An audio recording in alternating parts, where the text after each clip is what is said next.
তৃণমূল কংগ্রেস একবারও বলছে না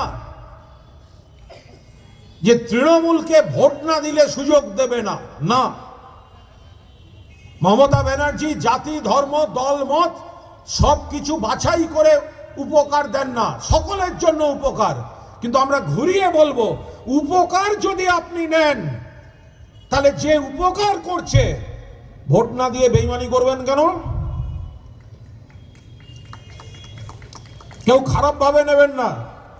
বাড়িগুলো চিহ্নিত করুন, কোথায় লক্ষ্মীর ভান্ডার যাচ্ছে আর কোন বুথে বিজেপি কিছু ভোট নিচ্ছে।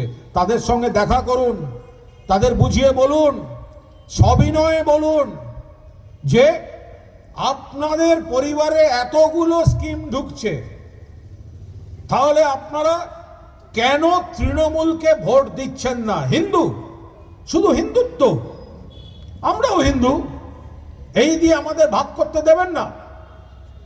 সিপিএম কে বলছি, তোমাদের ক্ষমতা থাকলে ভোটটা ফিরিয়ে দেখাও না। তোমাদের ভোট তো বিজেপির কাছে গেছে, তৃণমূল তো বিজেপিকে রুখছে।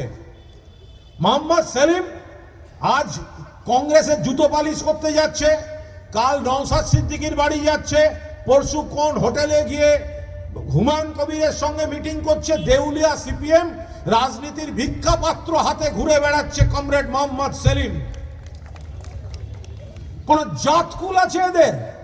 বড় বড় নীতির কথা শোনায়।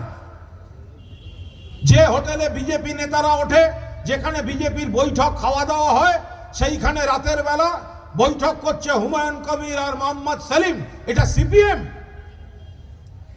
এটা সিপিএম যে 294টা কেন্দ্রে একা লড়ার ক্ষমতা নেই, হিম্মত নেই।